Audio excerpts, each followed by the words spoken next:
Hello friends and welcome back to अपनी कक्षा। तो लास्ट लेक्चर के अंदर हमने पढ़ा था कि एसिड बेस सॉल्ट्स के अंदर एसिड क्या होते हैं, उसकी फिजिकल प्रॉपर्टीज देखी थी और उसकी केमिकल प्रॉपर्टीज देखी थी कि अगर वो मेटल के साथ रिएक्ट करता है तो क्या देता है, बेसिस के साथ करता है तो क्या देता है, और मेटल ऑक्साइड्स और मेटल कार्बोनेट्स के साथ करता है तो क्या क्या देता है। ठीक है, तो एसिड के reactions with metals, basis, metal oxide and metal carbonates हमने पढ़ ली थी। अब आज के लेक्चर के हम इसके आगे करेंगे जो कि है बेसिस।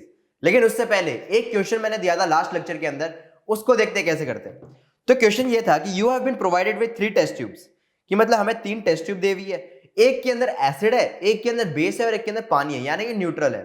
ठीक है, और हमें क्या दिया हुआ है कि if you are given only one red litmus paper, सिर्फ रेड लिटमस पेपर है, how will you identify the contents of each test tube. अब हमें पता लगाना है किसके अंदर एसिड है, किसके अंदर बेस है और किसके अंदर न्यूट्रल सॉल्यूशन है। तो हम इसके अंदर क्या करेंगे, देखो रेड लिटमस पेपर दिया हुआ है, तीनों टेस्ट ट्यूब के अंदर एक एक बार डालेंगे, जिसके अंदर भी बेस होगा उसके अंदर रेड लिटमस ब्लू हो जाएगा, बाकी दोनों में कोई चेंजेस नहीं होगा। तो अगर हमने पहले टेस्ट ट्यूब में डाली और उसमें बेस निकल गया तो बाकी दोनों को चेक करने की जरूरत नहीं है, रेड लिटमस अपने आप ब्लू हो जाएगा। ठीक है, लेकिन पहली के अंदर कोई कलर चेंज नहीं हुआ, दूसरी में भी कोई कलर चेंज नहीं हुआ और तीसरी में कलर चेंज हुआ, मतलब कि तीसरी वाली बेस है। तो मतलब जब भी कलर चेंज हो रहा है वो वाला बेस है और उस टेस्ट ट्यूब को हम साइड में रख देंगे और उसको बोल देंगे हम बेस है। अब दो बचेंगे, कौन सा, एक एसिडिक बचेगा एक न्यूट्रल बचेगा। अब इन दोनों के अंदर वही वाला लिटमस पेपर, मतलब कि जो रेड लिटमस पेपर था जिसको बेस में डाला और वो ब्लू हो गया, उसी लिटमस पेपर को हम न्यूट्रल सॉल्यूशन में भी डालेंगे और एसिडिक सॉल्यूशन में भी डालेंगे। अगर न्यूट्रल में डालेंगे तो वो ब्लू का ब्लू ही रहेगा, कोई चेंज नहीं होगा। लेकिन अगर हमने उसे एसिडिक सॉल्यूशन में डाल दिया तो वो रेड हो जाएगा, फिर से रेड हो जाएगा। ठीक है, तो हम ये बोलते हैं कि हमने सबसे पहले बेस देखा कौन सा, जिसने ब्लू कर दिया। बाकी अब दोनों में से कैसे चेक करेंगे, जिसके अंदर ब्लू हो गया वो एसिडिक है और जो लास्ट वाला बच गया वो न्यूट्रल है। ठीक है, तो हमारा तीनों टेस्ट ट्यूब में पता चल गया कि कौन सा कलर कैसा है। तो इसको हम अपनी लैंग्वेज में भी लिख सकते हैं। कैसे लिखेंगे कि 3 टेस्ट ट्यूब दे रखी है, ठीक है, तो 3 टेस्ट ट्यूब बना लेंगे हम। एक के अंदर एसिड है, एक के अंदर बेस है और एक के अंदर एसिड, बेस और एक है न्यूट्रल। अब सबसे पहले हम लिखेंगे कि जब रेड लिटमस पेपर हमारा ब्लू में कन्वर्ट हो जाएगा तो जिस टेस्ट ट्यूब में हुआ वो टेस्ट ट्यूब हमारी क्या होगी, बेस। ठीक है, अब यही वाला ब्लू लिटमस पेपर जो कि ब्लू हो चुका है हमारा, अगर ये ब्लू का ब्लू ही रहा तो फिर वो क्या हो जाएगा, न्यूट्रल, मतलब उस टेस्ट ट्यूब के अंदर न्यूट्रल सॉल्यूशन है। लेकिन अगर वो ब्लू जो हमने बनाया था रेड से वो फिर से रेड हो गया तो मतलब कि वो हो जाएगा हमारा एसिडिक, एसिडिक टेस्ट ट्यूब। ठीक है, समझ में आ गई, टेस्ट ट्यूब एसिडिक नहीं रहेगी, उस टेस्ट ट्यूब के अंदर एसिडिक सॉल्यूशन रहेगा, तो हम बोलेंगे वो हो जाता है एसिडिक। तो तीनों टेस्ट ट्यूब थी हमारे पास, तीनों को हमने टेस्ट कर लिया, एसिड, बेस और न्यूट्रल। तो इस टाइप से हम चेक करेंगे अगर हमारे पास सिर्फ एक ही रेड लिटमस पेपर दिया हुआ है। ठीक है, अगर तुमने पहले ही सोच लिया था तो बहुत बढ़िया, नहीं सोचा था तो अब देखो दिमाग खुल रहा तुम्हारा धीरे धीरे, कैसे करते तुम्हें आ गया है। ठीक है, तो अब स्टार्ट करते हैं हम आज के लेक्चर के अंदर बेसिस। बेसिस क्या होता है बेसिकली, तो पहले हमने पढ़ा था कि बेसिस हमारे जितने भी होते हैं उसका टेस्ट होता है हमारा बिटर, बिटर यानी कि कड़वा। बेसिस कड़वे होते हैं, जैसे साबुन है वो एक बेस है, उसको कभी चखोगे तो कड़वा लगेगा। ऐसे कई सारी चीजें जिसके अंदर बेसिस है वो सारे के सारे कड़वे ही रहते हैं ज्यादातर। ठीक है, तो हम बेसिस की डेफिनेशन लिखते हैं। डेफिनेशन क्या है कि the substances which have bitter taste, कड़वे है, सोपी टच, एकदम बेसिस जब भी आया ना, साबुन को ले लो एकदम दिमाग के अंदर, उसका टेस्ट कड़वा रहता है, सोपी टच यानी कि उसका चिकना चिकना रहेगा अगर उसको हाथ में लेके तो soapy touch, and turns red litmus to blue. ये हमने पढ़ लिया था कि बेसिस में क्या होता है, रेड लिटमस ब्लू के अंदर चेंज हो जाता है। और भी बाकी इंडिकेटर्स भी लिख सकते हो कि मिथाइल ऑरेंज किस में चेंज हो जाता है, फिनाप्थिलिन किस में चेंज हो जाता है। ठीक है, ऐसे अलग अलग इंडिकेटर्स भी लिख सकते हो, लेकिन इतना लिखा है तो डेफिनेशन पूरी हो चुकी है तुम्हारी। अब इसके बाद लिखा है अकॉर्डिंग टू आर्हेनियस कंसेप्ट, ये लिखना जरूरी है क्योंकि ये आर्हेनियस कंसेप्ट के हिसाब से बेसिस क्या होते हैं वो बताया। ठीक है, ये तो लिखना ही है, ये तो प्रॉपर्टीज लिख ली, उसके आगे हमें ये लिखना जरूरी है कि bases are substances which when dissolved in water furnish hydroxide यानी कि OH- आयन। जब बेसिस को पानी के अंदर डाल देते हैं तो पानी के अंदर डालते ही क्या होता है कि उसके अंदर से OH- आयंस बाहर निकल जाते हैं। तो जिसके अंदर से H+ निकल रहे थे वो एसिड से, लेकिन जिसके अंदर से OH- निकल रहे वो क्या है, बेसिस।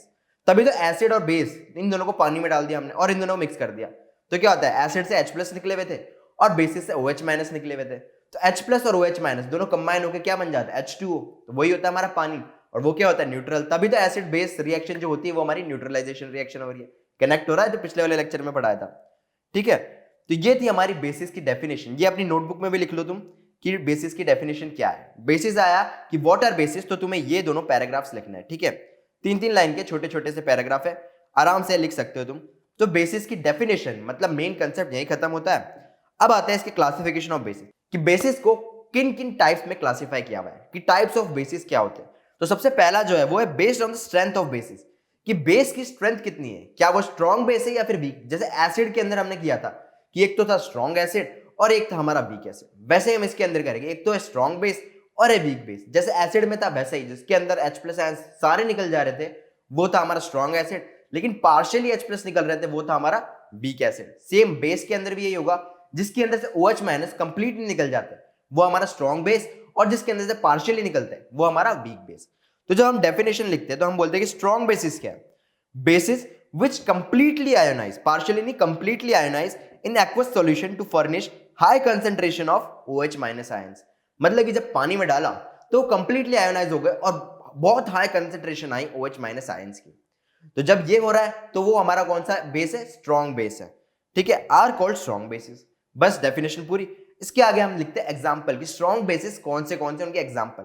एक सबसे फेमस एग्जांपल NaOH, वो तो लिखना ही है, ठीक है। तो हम बोलते हैं सोडियम हाइड्रोक्साइड यानी कि NaOH, this is the strong base. दूसरा है पोटेशियम हाइड्रोक्साइड, ये भी हमारा स्ट्रॉन्ग बेस है, इसको क्या बोलते हैं, KOH, ठीक है। H क्यों बोल रहा हूं मैं, कई मैं बचपन में H बोलता था, ठीक है, H, लेकिन फेनेटिक्स जब पढ़ोगे ना तुम इंग्लिश पढ़ोगे तो हम बोलते हैं ABCDEFGH, H आता है, वो H नहीं होता, ठीक है। मैं भी H बोलता था लेकिन बाद में पता चला H होता है।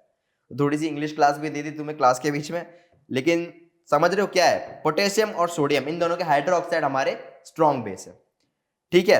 अब आ जाते हैं वीक बेस पे। वीक बेस क्या होते हैं, जैसे कि स्ट्रॉन्ग बेस में कंप्लीटली आयोनाइज हो रहे थे, वीक बेस के अंदर पार्शियली आयोनाइज हो गए, सिंपल। तो हम बोलते हैं bases which partially ionise in aqueous solution to furnish low concentration, उसके अंदर कंप्लीटली आयोनाइज था और हाई कंसंट्रेशन था, इसमें पार्शियली आयोनाइज है और लो कंसंट्रेशन है, of OH- ion are called weak bases, simple. अगर स्ट्रॉन्ग बेसिस की डेफिनेशन याद है तो वीक बेसिस की याद करने की जरूरत ही नहीं है। हाई कंसंट्रेशन की जगह लो कंसंट्रेशन करना है और कंप्लीटली आयोनाइज की जगह पार्शियली आयोनाइज करना है। सेम चीज हमारी वीक एसिड और स्ट्रॉन्ग एसिड में भी थी, ठीक है। तो ये हो जाता है हमारा वीक बेसिस। अब इसके एग्जांपल देखते हैं। एग्जांपल कौन से, अमोनियम हाइड्रोक्साइड यानी कि NH4OH, ये हमारा होता है वीक बेस। दूसरा एग्जांपल है मैग्नीशियम हाइड्रोक्साइड यानी कि MgOH ट्वाइस। तो ये दोनों जो एग्जांपल्स है ये दोनों याद रखना, ये दोनों है हमारे वीक बेस के एग्जांपल्स, ठीक है। तो ये हो गया हमारे वीक बेस के एग्जांपल्स, ये डेफिनेशन, ये एग्जांपल्स। बस किसी ने पूछ लिया व्हाट आर वीक बेसिस, तो ये दोनों चीज लिखनी है, फुल मार्क्स, खत्म। तो ये हो गया हमारा वीक बेसिस। अब आ जाते हैं हम कि अभी तो हमने क्या उस पे किया था कि कौन सा वीक है कौन सा स्ट्रॉन्ग है, मतलब उसकी स्ट्रेंथ पे, बेस की स्ट्रेंथ पे क्लासिफाई किया था। अब हम बोलेंगे एसिडिटी ऑफ बेसिस। अब तुम सोचोगे यार बेसिस है, बेसिस की तो बेसिसिटी होनी चाहिए, एसिडिटी कहां से आ रही है। तो ये क्या होता है, एसिडिटी इज कि कितने अमाउंट एसिड को वो न्यूट्रलाइज कर सकती है, वो होता है, ठीक है। तो एक तो रहता है mono acidic base. Mono acidic base यानी कि एक H+ को इसका एक मॉलिक्यूल न्यूट्रलाइज कर सकता है, यानी कि जिसमें से एक H+ निकल रहा है उसको ये हमारा न्यूट्रलाइज कर देगा।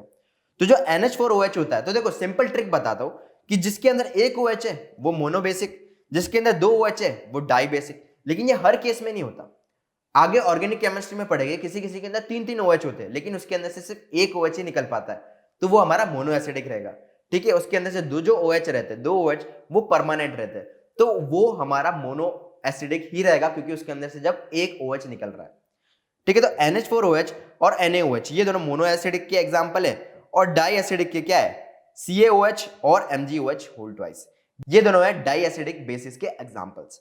अब इसकी डेफिनेशन में क्या होगा, number of replaceable OH ions present in a base, simple एक OH है तो मोनो एसिडिक, दो OH है तो डाई एसिडिक। तो बेस्ड ऑन एसिडिटी भी हमने बेसिस को क्लासिफाई कर दिया है, ठीक है। अब क्या देखेंगे हम, अब देखते हैं बेसिस की फिजिकल प्रॉपर्टी, कि अगर तुम्हें किसी ने बेस लाके दे दिया तो तुम उसको कैसे पहचानोगे, सिर्फ देख के, केमिकल रिएक्शन नहीं करनी, सिर्फ देख के कैसे पहचानोगे कि क्या वो बेस है, ठीक है। तो इसके अंदर बोलते हैं बेसिस हैव बिटर टेस्ट। अगर वो वीक बेस रहा, मतलब बहुत डाइल्यूट बेस रहा, तो उसे चख के देख सकते हैं, चखा कड़वा निकला तो मतलब वो बेस की एक प्रॉपर्टी को सेटिस्फाई कर गया, ठीक है। लेकिन स्ट्रॉन्ग बेस है ना तो उसको चखना मत, जीभ जल जाएगी फालतू की। तो बेसिस हैव बिटर टेस्ट यानी कि वो कड़वे होते टेस्ट के अंदर। दूसरा ये जो मैंने बताया था कि OH- निकालते हैं, ठीक है। लेकिन इसके अंदर एक चीज और है कि बेसिस जो कि पानी में डिसॉल्व हो जाते हैं उनको क्या बोलते हैं, एल्कलाई बोलते हैं। ये एक और बार आएगा आगे, लेकिन एक बार मैं बता दे रहा हूं ताकि तुम्हारे दिमाग के अंदर हल्का सा चले जाएगी। बेसिस जो पानी के अंदर डिसॉल्व हो जाते हैं उन्हें हम एल्कलाई कहते हैं, ठीक। अब base can neutralise an acid, ये तो ऑब्वियस सी बात है, ठीक है, कि एसिड के अंदर जब डालेगी तो न्यूट्रलाइज हो जाएगा। न्यूट्रलाइजेशन रिएक्शन हमारी क्या होती है, एक्सोथर्मिक रिएक्शन। तो अगर तुम्हें कोई बेस दिया उसे एसिड के अंदर डाल दो, जब एसिड के अंदर डाला तो उसके अंदर से अगर हीट बहुत सारी निकली तो एक और चांस है कि वो बेस हो सकता है, ठीक है, तो base can neutralise an acid, ये भी हो गया।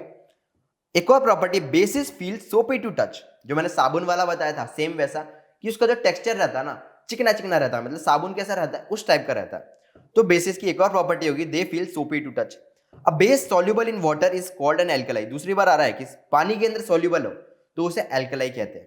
ठीक है, ये वाली चीज हमेशा याद रखना, क्योंकि कई बार बेसिस वर्ड यूज नहीं करेगा, वो एल्कलाई वर्ड यूज कर देगा। तो एल्कलाई भी हमें पता होना चाहिए कि क्या होता है। एल्कलाई क्या होता है, जो बेस पानी में सॉल्युबल है वो एल्कलाई, सिंपल। ठीक, तो ये हो गई हमारी फिजिकल प्रॉपर्टीज।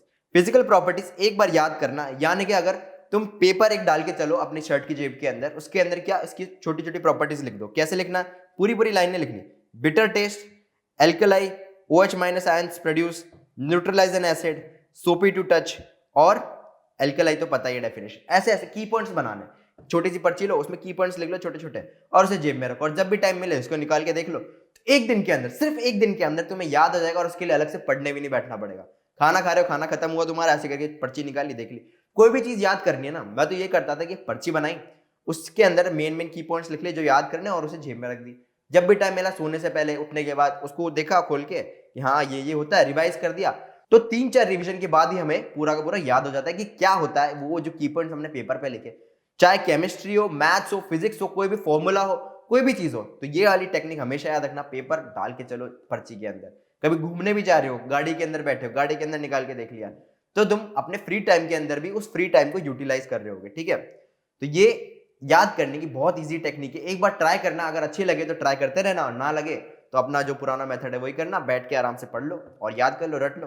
तो फॉर्मूला याद करने के लिए मैंने ये टेक्निक अपनाई थी। ठीक है, तो फिजिकल प्रॉपर्टीज यहाँ खत्म होती है। अब आते हैं इसके ऊपर केमिकल प्रॉपर्टी, जैसे कि एसिड में हमने देखी थी कि वो मेटल ऑक्साइड के साथ कैसे रिएक्ट करता है, मेटल कार्बोनेट के साथ कैसे रिएक्ट करता है, बेसिस के साथ कैसे करता है, और मेटल के साथ कैसे करता है। वैसे ही हम बेसिस के अंदर भी देखेंगे कि कैसे कैसे वो किस किस सब्सटेंस के साथ रिएक्शन करता है। तो सबसे पहले आ जाती है हमारी रिएक्शन विद एसिड्स। अगर किसी बेस को एसिड में डाल दिया तो एक बार सोचो क्या होगा, न्यूट्रलाइजेशन रिएक्शन होगा, जिसमें से हीट भी निकलेगी। चाहे एसिड को बेस में डालो या बेस को एसिड में डालो, बात तो एक ही है। तो ये सेम कंडीशन हो जाएगी कि bases react with acids to form salts and water. जो एसिड रिएक्ट विद बेसिस हो रहा था वही बेसिस रिएक्ट विद एसिड हो रहा है। तो हम बोलते हैं कि ये तो हो गया हमारा बेस, जो कि है सोडियम हाइड्रोक्साइड। फिर हो गया H2SO4, जो कि है सल्फ्यूरिक एसिड। अब ये देखो, ये भी स्ट्रॉन्ग है और ये भी स्ट्रॉन्ग है। ठीक है, दोनों स्ट्रॉन्ग है, तो स्ट्रॉन्ग के साथ रिएक्ट कर रहा है, इसलिए कंप्लीटली न्यूट्रलाइज हो रहा है। अगर स्ट्रॉन्ग बेस होता और वीक एसिड होता तो कंप्लीटली न्यूट्रलाइज नहीं होता। एसिड तो हमारा न्यूट्रलाइज हो जाता, लेकिन जो बेस है वो अभी भी स्ट्रॉन्ग है, तो उसके अंदर जितने OH माइनस आयंस निकले थे वो H प्लस आयंस को कंप्लीटली न्यूट्रलाइज नहीं कर पाए, तो थोड़े से OH माइनस भी बच जाएंगे। तो उसका जो फाइनल प्रोडक्ट आएगा ना वो भी थोड़ा सा बेसिक रहेगा। ठीक है, ये हम आगे और भी पढ़ेंगे, अभी टेंशन लेने की जरूरत नहीं, समझ में नहीं आया। अभी सिर्फ इतना याद रखना है कि किसी बेस को और किसी एसिड को रिएक्ट करते तो एक तो सॉल्ट बनता है और एक वाटर बनता है। तो इस केस के अंदर क्या हो, NaOH strong base, H2SO4 strong acid, इन दोनों को किया तो सोडियम सल्फेट, ये तो सॉल्ट बन गया इन दोनों का, और H2 यानी कि वाटर बन गया। ठीक है, तो रिएक्शंस विद एसिड कंप्लीटली तुम्हें समझ में आ गई होगी। उसका एक एग्जांपल ये भी है, कई सारे एग्जांपल्स, मतलब चैप्टर्स में कई सारे एग्जांपल्स आएंगे, तो एग्जांपल याद करने की चिंता नहीं है इसके अंदर। तो रिएक्शंस विद एसिड हो गया। नेक्स्ट हमारा क्या आता है, नेक्स्ट आता है रिएक्शन विद मेटल्स। अगर किसी मेटल को बेस में डाल दिया या बेस को मेटल के ऊपर डाल दिया तो उस मेटल के साथ रिएक्शन क्या होगी। तो हम बोलते हैं some bases such as NaOH, KOH react with active metals to liberate hydrogen gas. अब ये जो एसिड्स दिए हुए NaOH और KOH, अभी थोड़ी देर पहले बताते हैं कौन सा एसिड है, स्ट्रॉन्ग एसिड है।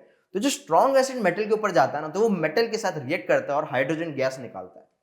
कभी है ना एक्सपेरिमेंट करो ना, टेस्ट ट्यूब के अंदर हम मेटल रखते हैं, मेटल के छोटे छोटे चिप्स रखते हैं, चिप्स यानी कि छोटे छोटे टुकड़े रखते हैं। ठीक है, अब उसके अंदर हम डाल देते हैं बेस। जब बेस डाला तो उसके अंदर से हाइड्रोजन गैस निकली। जैसे एसिड के अंदर एक मैंने रिएक्शन बताई थी, एक्टिविटी भी बताई थी, सेम उसी टाइप से इसके अंदर भी यही होगा कि हमने NaOH डाला, NaOH यानी कि सोडियम हाइड्रोक्साइड, ये हमारा क्या है, स्ट्रॉन्ग बेस। जब स्ट्रॉन्ग बेस को हमने जिंक में डाला, जिंक क्या है हमारा मेटल, तो जिंक मेटल के अंदर जब डाला तो हमारा क्या बन गया, एक तो सॉल्ट बन गया, ये क्या होता है सोडियम जिंकेट, Na2ZnO2। ठीक है, ये सोडियम जिंकेट का फॉर्मूला है, याद भी कर सकते हो, लेकिन एग्जाम्पल में आया तो याद कर ही लो ताकि एग्जाम्पल के अंदर तुम ढंग से लिख सको। ठीक है, तो सोडियम जिंकेट ये है हमारा इन दोनों का सॉल्ट, और इसी के साथ हमारा हाइड्रोजन गैस बनता है। ये इंपॉर्टेंट चीज है, कई लोग हाइड्रोजन गैस की जगह H2O लिख के आ जाते हैं, तो पूरी रिएक्शन गलत हो जाएगी तुम्हारी। ये नहीं लिख के आना है, हमें लिख के आना है H2 गैस। जो कुछ कुछ गलतियां है ना जो ज्यादातर लोग करते हैं वो मैं लेक्चर में बता देता हूं ताकि वो वाली गलतियां तुम फिर से दोहराओ नहीं। ठीक है, उन गलतियों को ध्यान रखना और नोटबुक में भी लिख लेना कि H2O क्रॉस, यानी कि H2O नहीं लिखना, यहाँ पे H2 आएगा तो H2 ही है। तो ये और ये होती है हमारी गैस जो कि उड़ जाती है हमारी। तो एक्टिविटीज में भी ये काम आएगा जब हमसे पूछेंगे कि जब बेस को हमने मेटल के अंदर डाल दिया तो कौन सी गैस प्रोड्यूस हो रही है, तो हम क्या बोलेंगे, हाइड्रोजन गैस प्रोड्यूस हो रही है। ठीक है, तो ये भी समझ में आ गया कि रिएक्शन विद मेटल क्या होता है। और हमें लिखना क्या है कि एक्टिव मेटल्स, एक्टिव मेटल मतलब जो मेटल रिएक्टिव होते हैं, ठीक है, उनको बोलते हैं एक्टिव मेटल्स। एक्टिव मेटल के साथ जब रिएक्ट कर रही है to liberate hydrogen gas along with the formation of salts, एक सॉल्ट बन रहा है और एक हाइड्रोजन गैस बन रहा है, खत्म। तो रिएक्शन विद मेटल्स भी हो गया हमारा। अब क्या आएगा हमारा, reaction with non metal oxide. जैसे एसिड को मेटल ऑक्साइड के साथ रिएक्ट कर रहे थे, वो किस तरह से बिहेव कर रहा था, एसिड बेस की तरह, क्योंकि मेटल ऑक्साइड्स क्या होते हैं, मैंने पिछले लेक्चर में भी बताया था कि metal oxide behave as basic, ठीक है, मतलब बेस की तरह रिएक्ट करते हैं। लेकिन तभी नॉन मेटल ऑक्साइड जो होते हैं वो हमारे एसिडिक होते हैं, वो एसिड की तरह रिएक्ट करते हैं। जैसे कार्बन डाइऑक्साइड हो गया, कार्बन डाइऑक्साइड होता है ना, वो हमारा एसिडिक होता है। कई लोग को कंफ्यूज इसलिए होता है कि सोडा का कैन होता है, उसके अंदर कार्बन डाइऑक्साइड होती है, लेकिन सोडा का कैन तो हम तब पीते जब हमें एसिडिटी हो जाती है, इनो तब पीते जब हमें एसिडिटी हो जाती है, उसमें तो कार्बन डाइऑक्साइड होता है। तो ये कंफ्यूजन नहीं लाना है, वो सिर्फ गैस होती है जिसके कारण उसका मतलब अलग कंसेप्ट है। लेकिन कार्बन डाइऑक्साइड हमेशा याद रखना, नॉन मेटल का कोई भी ऑक्साइड हमारा एसिडिक रहेगा। तो कोई पूछेगा कार्बन डाइऑक्साइड क्या एसिडिक है या बेसिक है, तो तुम्हें ये बोलना है कि वो एसिडिक है, क्योंकि वो एसिडिक ही होता है। ठीक है, ये कई लोग गलती करते हैं कि कार्बन डाइऑक्साइड को बेसिक मान लेते हैं, लेकिन ऐसा नहीं होता, कार्बन डाइऑक्साइड इज एसिडिक। ठीक है, हमेशा याद रखना। तो हम बोलेंगे कि NaOH, जैसे कि एक एग्जांपल पहले दे देता हूं, फिर डेफिनेशन देखेंगे कि NaOH को जब कार्बन डाइऑक्साइड के अंदर डाला, NaOH क्या है, बेस, और कार्बन डाइऑक्साइड क्या है, नॉन मेटल का ऑक्साइड, यानी कि वो एसिडिक बिहेवियर शो करेगा। तो हम बोलते हैं कार्बन डाइऑक्साइड के अंदर जब NaOH को डाला तो हमारा एक तो सॉल्ट बन गया, सॉल्ट तो बनना ही है, क्या बना वो Na2CO3, और उसी के साथ हमारा वाटर बन गया। तो ये रिएक्शन किस टाइप की दिख रही है, एसिड बेस टाइप की नहीं दिख रही, न्यूट्रलाइजेशन रिएक्शन। तो ये same acid base reaction type ही रिएक्शन रहेगी, और कुछ भी चेंज नहीं होगा, बस इसमें दिख रहा है कि ये बेस नहीं है, इंस्टेड ये नॉन मेटल का ऑक्साइड है जो कि बेसिक प्रॉपर्टीज इनहेरिट करता है, मतलब इसके अंदर बेसिक प्रॉपर्टीज रहती है। तो ये सेम एसिड बेस की तरह ही होगा। तो इसकी डेफिनेशन देखते हैं। डेफिनेशन में क्या है कि bases react with non metallic oxides to produce salts and water. Same जो डेफिनेशन थी ना एसिड के साथ कि bases react with acids to produce salts and water, अब एसिड की जगह इसने नॉन मेटल ऑक्साइड्स लिख दिया, बस कुछ नहीं करना। डेफिनेशन बहुत ज्यादा इजी, एग्जांपल भी बहुत ज्यादा इजी, तो दोनों चीज इजी इजी और सेम एसिड बेस रिएक्शन की तरह हो रही है। 4 बार आ गया ये, 4 बार कैसे, पहला एसिड को बेस के साथ किया, दूसरा एसिड को मेटल ऑक्साइड के साथ किया, तीसरा बेस को एसिड के साथ किया, और चौथा बेस को नॉन मेटल ऑक्साइड के साथ किया। ये चारों रिएक्शंस लगभग लगभग सेम है। ठीक है, सारी चीज के अंदर एक तो सॉल्ट बन रहा है और वाटर बन रहा है, तो ये 4 रिएक्शन अलग से तुम्हें याद रखनी है। ये चारों रिएक्शन सेम रहती है और चारों के अंदर एक्सोथर्मिक प्रोसेस होता है, और चारों को न्यूट्रलाइजेशन रिएक्शन भी बोल सकते हैं। ठीक है, तो चारों की सेम प्रॉपर्टी है, चारों एक तरह से एक ही रिएक्शन है, बस 4 अलग अलग नाम दे रखे। फिर हम आ जाते हैं इसके लास्ट पे, reaction with heavy metal salts. Heavy metal salts यानी कि जैसे Zn हो गया, जो हैवी मेटल्स रहते हैं, हैवी मेटल मतलब जो डी ब्लॉक के अंदर आते हैं बेसिकली, तो हैवी मेटल्स जो रहते हैं ना, जैसे जिंक हो गया, ये सारी चीज हो गई, तो इन सब के सॉल्ट्स क्या हो गए, मतलब इन सब के कुछ भी, जैसे क्लोराइड हो गया, जिंक क्लोराइड, जिंक सल्फेट, ऐसी चीज होगी, तो ये हैवी मेटल सॉल्ट्स रहते हैं। इसके साथ भी बेस रिएक्ट करता है, जैसे इसमें कार्बोनेट के साथ कर रहा था, इसमें हैवी मेटल सॉल्ट्स के साथ बेस कर रहा है। ठीक है, तो metal salts react with aqueous solution of bases to produce precipitate of insoluble metallic hydroxide. समझ रहे हो क्या हो रहा है, ना इसके अंदर वाटर निकल रहा है, ना हाइड्रोजन गैस निकल रही है, इसके अंदर प्रेसिपिटेट बन रहा है। ये पहली रिएक्शन है जिसमें प्रेसिपिटेट आया है। ठीक है, तो ये रिएक्शन कैसे होती है, ZnSO4, ये क्या हमारा हैवी मेटल का सॉल्ट, प्लस NaOH, ये क्या हमारा स्ट्रॉन्ग बेस। इन ये दोनों जब रिएक्ट हुए तो एक तो सॉल्ट बन गया, ये क्या Na2SO4, ये तो सॉल्ट है हमारा, ये एक्वस रहेगा, मतलब कि जो पानी है उसके अंदर ही रहेगा, ये प्रेसिपिटेट भी नहीं बनेगा और ये हवा में भी नहीं उड़ेगा। लेकिन इसके साथ बनेगा हमारा ZnOH होल ट्वाइस, जो कि हमारा व्हाइट प्रेसिपिटेट रहता है और वो नीचे की तरफ आके जम जाएगा। तो ये जो रिएक्शन है ये बहुत ही ज्यादा इंपॉर्टेंट रिएक्शन है। इसको तुम जो मैंने पर्ची बोला था ना, इंपॉर्टेंट पर्ची, उसमें लिख लो, क्योंकि ये वाली रिएक्शन अगर आएगी तो एकदम से क्लिक नहीं होता। अगर तुमने 3-4 बार पढ़ी हुई है तो ये रिएक्शन एकदम से क्लिक हो जाएगी। ठीक है, तो reaction with heavy metal salts भी हमने पढ़ लिया। अब हम क्या देखेंगे कि रिएक्शन विद वाटर, कि जब बेस को हम डाइल्यूट कर रहे होते हैं, तो डाइल्यूट करने में क्या होता है कि पानी के अंदर हम थोड़ा थोड़ा करके बेस डालते हैं। ठीक है, तो इसके अंदर भी हम क्या करेंगे कि पानी के अंदर जब थोड़ा थोड़ा बेस डाल रहे हैं हम, तो इसके अंदर रिएक्शन किस टाइप से प्रोसीड हो रही होगी कि NaOH जो कि हमारा बेस, इसके अंदर जब पानी डाला, मतलब पानी के अंदर ये डाल रहे होगे बेसिकली, तो हमारा Na प्लस आयन और OH माइनस आयन डिसोशिएट हो जाएंगे, क्योंकि ये कंप्लीटली आयोनाइज हो जाते हैं। क्योंकि ये स्ट्रॉन्ग बेस है, ठीक है। स्ट्रॉन्ग बेस कंप्लीटली आयोनाइज होते हैं, तो आयोनाइज होकर ये Na+ और OH- में बदल गए। अब देखो, अब इसके अंदर कुछ भी डाल दो तुम, इसके अंदर कोई भी ऐसी चीज डाल दी जो रिएक्टिव है, तो जो रिएक्टिव चीज है वो आयंस के साथ सबसे पहले रिएक्ट करेगा, जो फ्री आयंस है उनके साथ एकदम से रिएक्ट कर देगा, क्योंकि आयंस तो फ्री पड़े। अब जब वो फ्री पड़ा है आयन, तो फिर वो किसी और से आयन में से खींच के क्यों लेगा? जब फ्री पड़ा है तो ले लेगा। कुछ सिंगल लड़की है तो बना लो गर्लफ्रेंड, ज्यादा कुछ पूछने की जरूरत नहीं। लेकिन जब उस लड़की का बॉयफ्रेंड है तो लड़का क्या करता है? सबसे पहले उसका ब्रेकअप करवाता है, उसके बाद वो फ्री होती है, उसके बाद वो लेता है। सेम केमिकल रिएक्शन में भी है, अगर वो किसी के साथ है तो पहले ब्रेकअप करवाएगा उसका, फिर पटाने की कोशिश करेगा। लेकिन इसके अंदर तो वो फ्री है, सिंगल है, तो मस्त अपॉर्चुनिटी। तो कोई भी सॉल्ट हुआ जो रिएक्टिव है, जिसे गर्लफ्रेंड बनानी थी, गर्लफ्रेंड नहीं बनानी, केमिकल रिएक्शन में गर्लफ्रेंड नहीं बनानी होती, मतलब ये मैं एनालॉजी दे रहा हूँ कि अगर उसे गर्लफ्रेंड बनानी थी तब तो सिंगल है, तो उसके लिए रास्ता खाली है, ठीक है। सेम चीज यहाँ होती है कि दो आयंस है, ये वाला भी और ये वाला भी, इसके साथ रिएक्ट कर सकता है तो इसके साथ कर लेगा, इसके साथ कर सकता है तो इसके साथ कर लेगा, सिंपल, ठीक है। बहुत इजी सी चीज है, एकदम एनालॉजी बैठाओ, एकदम लड़का लड़की वाली, एकदम समझ में आ जाएगा, ठीक है। तो अब एल्कलाई मैंने पहले भी 2 बार बता चुका हूँ, एक और बार आया है, मतलब कि बहुत ज्यादा इंपॉर्टेंट चीज है एल्कलाई, एकदम से याद रखो। इस चैप्टर के बाद एल्कलाई नहीं आएगा, एल्कलाई सिर्फ वर्ड यूज होगा कि तुम्हें एक एल्कलाई दे रखा है। एल्कलाई मतलब क्या होता है?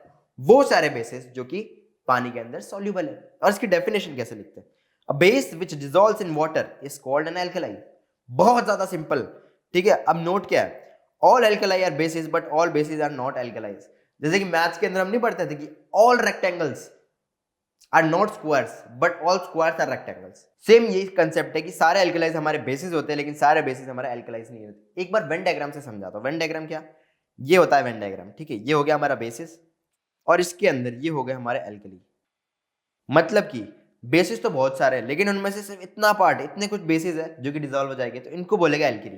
तो हम ये बोल सकते हैं कि सारे एल्कली हमारे बेसिस है, लेकिन सारे बेसिस हमारे एल्कली नहीं है, ठीक है। ऐसे याद रखो, वेन डायग्राम से हमेशा याद रहेगा। तो ये हो गया हमारा एल्केली। अब आ जाते हैं बेसिस के यूज पे। अब बेस तो हमने देख लिया कि बेस क्या होता है, वो हमने पढ़ लिया। बेस की फिजिकल प्रॉपर्टीज क्या होती है, ये हमने पढ़ लिया। बेस की केमिकल प्रॉपर्टीज क्या होती है, यानी कि वो मेटल के साथ, नॉन मेटल ऑक्साइड के साथ, एसिड के साथ, और कौन सा था लास्ट वाला, हैवी मेटल सॉल्ट्स, इन सब के साथ किस टाइप से रिएक्ट करता है, ये भी हमने देख लिया। अब देखते हैं कि बेसिस, हम बेसिस पढ़ तो रहे, लेकिन बेसिस का यूज कहां आता है डे टू डे लाइफ के अंदर, वो चीज देखनी जरूरी है। तो हम बोलते हैं, अब इसके अंदर जो एग्जांपल्स है ना, वो एग्जांपल्स एकदम याद रखना, एकदम याद रखना, मतलब कि उसको रट लो या कुछ भी करो, इनके जो नाम है ना वो हमेशा याद रखना, क्योंकि डायरेक्ट कई बार पूछ लेते हैं। और कैसे क्वेश्चन पूछते हैं ये मैं पढ़ के बताता हूँ कि कैसे क्वेश्चन पूछते हैं। तो सबसे पहले यूजेस पढ़ते क्या है कि पोटेशियम हाइड्रोक्साइड, जो पोटेशियम हाइड्रोक्साइड होता है उसका नाम रहता है कॉस्टिक पोटैश। ये होता है कॉमन नेम। कॉमन नेम तो धीरे धीरे करके जैसे ज्यादा बार आएगा ना तो तुम्हें याद हो जाएगा, जितना जल्दी याद हो उतना बढ़िया। तो पोटेशियम हाइड्रोक्साइड को हम कॉस्टिक पोटैश भी कहते हैं, जिसका फॉर्मूला होता है KOH, ठीक है। KOH is used in alkaline batteries and soft soaps. जो साबुन बनते हैं उसके अंदर भी काम आता है, और बैटरीज के अंदर ना बेस होता है। बैटरीज जब पढ़ोगे ना तुम ऐसे डेप्थ के अंदर, तो उसके अंदर भी बेस डालते हैं, जो एल्कलीन बैटरीज रहती है उनके अंदर होता है, ठीक है। एल्कलीन बैटरीज के अंदर और सॉफ्ट सोप के अंदर, इनके अंदर पोटेशियम हाइड्रोक्साइड यूज होता है, जो कि एक बेस है, और सिर्फ बेस नहीं, स्ट्रॉन्ग बेस है, ठीक। दूसरा एग्जाम्पल है अमोनियम हाइड्रोक्साइड। अमोनियम हाइड्रोक्साइड हमारा स्ट्रॉन्ग था या वीक था, बताओ? अभी थोड़ी देर पहले पढ़ा था, वीक था, जिसका फॉर्मूला क्या है, NH4OH। तो यहाँ फॉर्मूला भी लिख लेता हूं मैं, NH4OH। ये भी नोट डाउन कर लो अपनी नोटबुक के अंदर कि अमोनियम हाइड्रोक्साइड का भी फॉर्मूला क्या होता है। Is used for removing grease stains from the clothes. जो हमारे कपड़ों के ऊपर वो लग जाता है, क्या लग जाता है, ग्रीस लग गया, कभी अचार लग गया, कुछ भी लग गया, जो तेल वाली चीज रहती है उन्हें निकालने के अंदर काम आता है। तो तुम सोच सकते हो कि किस में काम आता है, इसको डिटर्जेंट्स वगैरह में डालते हैं ताकि वो स्टेन्स वगैरह है वो निकल जाए, ठीक है। तो अमोनियम हाइड्रोक्साइड इस बहुत इंपॉर्टेंट चीज है, जब वो डिस्कवर हुई थी, क्योंकि कपड़ों से पहले स्टेन्स नहीं निकल पाते थे, लेकिन इसकी डिस्कवरी के बाद हमें पता चला कि कपड़ों से स्टेन्स निकल जाएंगे बिना कपड़ों को डैमेज करे। तो अमोनियम हाइड्रोक्साइड का ये पता चल गया। अब तीसरी चीज आती है कैल्शियम हाइड्रोक्साइड। ये कहाँ यूज होता है, CaOH होल ट्वाइस। ये चीज क्या होता है, ये क्या है बताओ, मोनो एसिडिक है या डाई एसिडिक है? मोनो एसिडिक बेस या डाई एसिडिक बेस, कौन सा है बताओ? बताओ, सोच लिया? ये डाई एसिडिक है, क्योंकि इसके अंदर 2 OH है, ठीक है, याद रखना। तो calcium hydroxide is used in manufacture of bleaching powder, softening of hard water, और ये डिटर्जेंट्स में भी काम आता है। जो डिटर्जेंट रहता है ना वो हार्ड वाटर को सॉफ्ट कर देता है, ये हम आगे पढ़ेंगे, मिशेल फॉर्मेशन और ये सारी चीजें। लेकिन अभी सिर्फ हमें ये पढ़ना है कि ब्लीचिंग पाउडर क्या रहता है, जो कपड़ों के अंदर हम डालते हैं ना ब्लीच करने के लिए, मतलब जो व्हाइट वाली चीज रहती है, व्हाइट कपड़े रहते हैं उनके अंदर डालते हैं ब्लीचिंग पाउडर, ताकि सारी वो चीजें निकाल ले, साफ हो जाएगा और अगर हम रंगीन कपड़ा डाल देते हैं ना, कोई कलरफुल कपड़ा, तो उसका कलर भी निकाल देता है ब्लीचिंग पाउडर। इसलिए ब्लीचिंग पाउडर को कलरफुल कपड़ों के अंदर नहीं डाला करते हम। तो ब्लीचिंग पाउडर और सॉफ्टनिंग ऑफ हार्ड वाटर, इन सब के अंदर काम आता है कैल्शियम हाइड्रोक्साइड। अब इसके अंदर से क्वेश्चन कैसे आ जाएंगे, ऐसा नहीं बोलेगे what are the uses of bases, ऐसा आगे तो हम डायरेक्ट लिख लेंगे कि हमने रटा हुआ है। लेकिन इसमें क्वेश्चन ऐसे आएंगे कि कपड़ों से ग्रीस स्टेन निकालने के लिए कौन सा बेस यूज होता है। अब अगर तुम्हें ये तो पता है कि हाँ ग्रीस स्टेन निकालने के लिए कोई तो बेस यूज होता था, लेकिन कौन सा होता था वो याद नहीं, तो ये चीज याद रखने की, अमोनियम हाइड्रोक्साइड होता था जो कि कपड़ों से ग्रीस निकालने के लिए होता था। और उसका फॉर्मूला भी लिख देना तुम कि वो क्या होता है, NH4OH। तो ये हो गया कपड़ों से ग्रीस निकालने के लिए। किसी ने पूछा कि सॉफ्टनिंग ऑफ हार्ड वाटर के लिए कौन सा बेस यूज कर सकते हैं हम, तुम कौन सा बोलेगे, कैल्शियम हाइड्रोक्साइड। और उसके बाद पूछ लिया कि क्या वो मोनो एसिडिक होगा या डाइएसिडिक बेस होगा, तो हमको ये भी बता सकते हैं कि वो डाइएसिडिक बेस है। ठीक है, सिंपल सिंपल चीज है, सारी चीज अगर हम आती है तो कैसा भी क्वेश्चन पूछ लो हम करके आएंगे बहुत इजीली। तो यही रहती है नॉलेज इसके अंदर। और किसी ने ये भी पूछ लिया कि एल्कलाइन बैटरीज, ये वाला क्वेश्चन आ जाता है पता है कई बार, कि एल्कलाइन बैटरीज के अंदर कौन सा बेस यूज होता है, क्योंकि एल्कलाइन नाम तो है तो मतलब बेस तो यूज होना चाहिए, कौन सा बेस होता है, तो हम बोलेंगे पोटेशियम हाइड्रोक्साइड यानी कि कॉस्टिक पोटैश। कई बार तो इसके 3 नंबर के क्वेश्चन आ जाते हैं। कैसे, सबसे पहले पूछेगा कि एल्कलाइन बैटरीज के अंदर कौन सा बेस यूज होता है, हमने बता दिया पोटेशियम हाइड्रोक्साइड। फिर सेकंड पूछेगा कि उसका कॉमन नेम क्या होता है, कॉमन नेम उसका क्या रहता है, कॉस्टिक पोटैश। फिर इसके बाद पूछ लेगा उसका फॉर्मूला लिखो, तो फॉर्मूला भी हम लिख ले KOH। तो 3 मार्क का क्वेश्चन भी आ जाता है कभी कभी। तो हमें ये सारी चीज अगर पता है तो कोई हमारे मार्क्स नहीं काट सकता, सिंपल। ठीक है, तो अभी तक हमने ये पढ़ लिया कि बेसिस के यूजेस क्या क्या होते हैं। तो अब अगर तुमसे किसी ने पूछ लिया कि अमोनियम हाइड्रोक्साइड का क्या यूज रहता है, तो तुम डायरेक्ट बता सकते हो क्या कि अमोनियम हाइड्रोक्साइड ग्रीस हटाने के काम आता है कपड़ों से। उस टाइप से बाकी तीनों भी चीजें हमने देख ली, क्या क्या, पोटेशियम हाइड्रोक्साइड, अमोनियम हाइड्रोक्साइड और कैल्शियम हाइड्रोक्साइड। ये 3 बेसिस है जो कि इंडस्ट्रीज में बहुत ज्यादा काम आते हैं। ठीक है, अब देखते हैं कि जितने लेक्चर्स, अभी तक हमने 2 लेक्चर्स पढ़े, इन दोनों लेक्चर से किस टाइप के क्वेश्चंस बोर्ड्स के अंदर आ जाते हैं। तो 1-2 PYQs देखते हैं हम। तो उसके अंदर से एक ये था, उसके अंदर बोला था कि with the help of an example explain what happens when a base reacts with a non metallic oxide. अभी बेस की जो रिएक्शंस बोली वही पूछा है कि base reacts with non metallic oxides. और फिर ये पूछा what do you infer about the nature of non metallic oxide, कि वो नॉन मेटेलिक ऑक्साइड क्या होगा। अभी हमने लेक्चर में पढ़ा कि नॉन मेटेलिक ऑक्साइड्स हमारे एसिड की तरह बिहेव करते हैं। ठीक है, और ये वाला क्वेश्चन हमारा 2017 में आया हुआ है फॉर 2 मार्क्स। ठीक, तो इसके अंदर हम क्या लिखेंगे कि एक एग्जांपल देना है जिसके अंदर हमारा कोई बेस हमारे नॉन मेटेलिक ऑक्साइड के साथ रिएक्ट कर रहा है। तो जो एग्जांपल हमने दिया वो का वो फिर से दे सकते हैं, या फिर हम बोल सकते हैं देखो oxides of non metals react with bases to form salt and water, जो कि डायरेक्ट डेफिनेशन मैंने दी थी कि bases react with non metallic oxide, उसके नीचे लिखा था, वही सेम लिख दी। फिर उसका एक एग्जांपल लिख देंगे क्योंकि क्वेश्चन में यही पूछा है with the help of an example. तो एग्जांपल क्या लिखा, CaOH whole twice, calcium hydroxide को कार्बन डाइऑक्साइड के साथ किया। अब कार्बन डाइऑक्साइड क्या है, नॉन मेटेलिक ऑक्साइड ही तो है। तो कार्बन डाइऑक्साइड के साथ किया तो प्रोडक्ट में हमारा कैल्शियम कार्बोनेट निकला और साथ ही साथ हमारा वाटर निकल गया। तो सॉल्ट ये और वाटर ये, बेस को नॉन मेटल के साथ किया तो सॉल्ट और वाटर निकला। ये चीज हमने यहां लिखी थी और इसका एग्जांपल दे दिया। अब इसका दूसरा पार्ट पूछे कि what do you infer about the nature of non metallic oxide. Non metallic oxide हमारे क्या होते हैं, एसिडिक नेचर में होते हैं। तो हम ये लिख देंगे oxides of non metals are acidic in nature. देखो जितना बड़ा क्वेश्चन है ना उससे छोटा सा आंसर हो जाता है हमारा, और 2 मार्क्स हमारे डायरेक्टली आ जाते हैं। तो ये जो था ये हमारे बोर्ड्स के 2017 के अंदर आया था। ठीक है, सिमिलरली एक और क्वेश्चन है, एक क्वेश्चन और क्या है कि on diluting an acid, acid को जब डाइल्यूट करते हैं it is advise to add acid to water.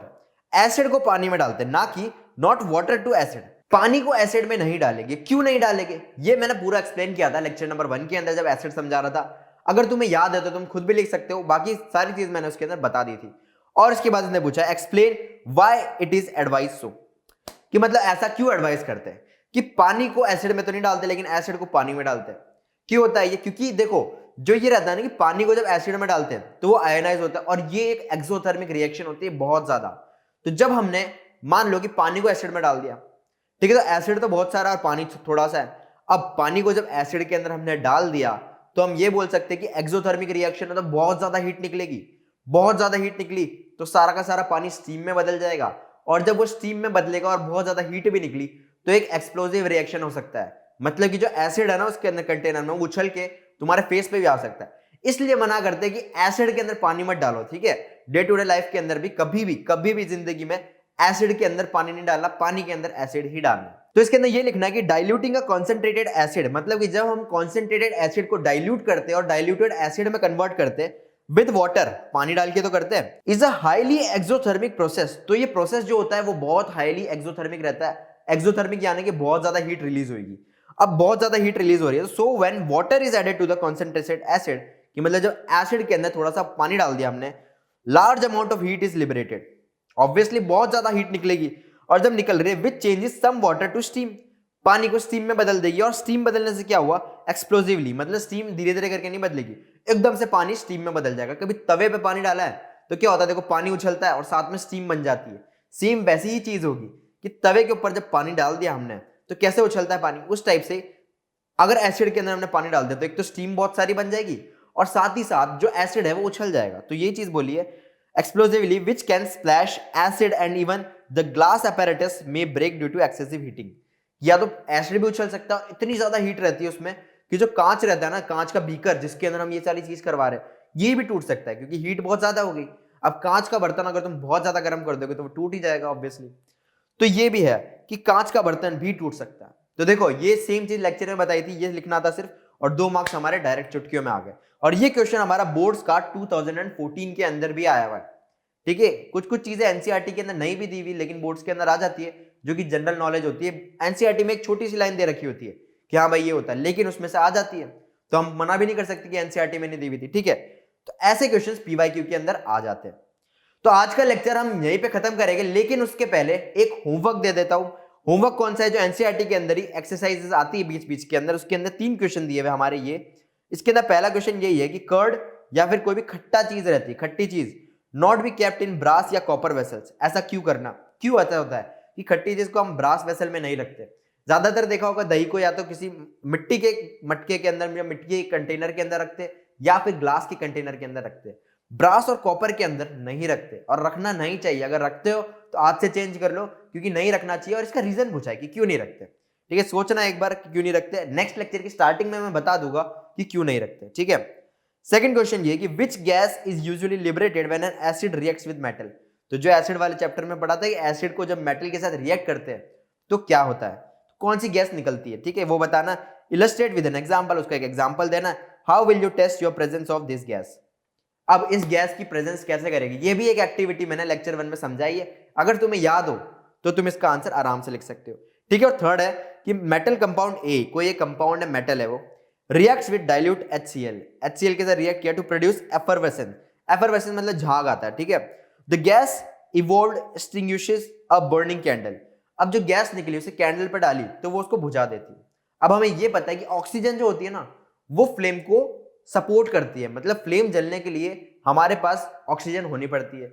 अब जो हाइड्रोजन होता है, हाइड्रोजन भी क्या होता है, हाइड्रोजन भी जब हम गैस में देते हैं तो वो एक फ्यूल की तरह काम करता है, तो कैंडल और जल जाएगी हाइड्रोजन से। तो कौन सा ऑप्शन बचा, कार्बन डाइऑक्साइड। क्योंकि कार्बन डाइऑक्साइड जब आ जाती है ना तो वो क्या करती है, बत्ती बुझा देती है। बत्ती बुझाती है मतलब कैंडल बुझा देती है। ठीक है, right a balance chemical equation for the reaction if one of the compounds formed is calcium chloride. ये भी दे दिया, मतलब ए को जब HCl के साथ रिएक्ट किया तो एक तो एफरवेसेंस आया, ठीक है, और गैस इवॉल्व्ड एक्सटिंग्विश, तो मतलब CO2 तो निकल रहा है, प्लस कैल्शियम क्लोराइड दिया हुआ है।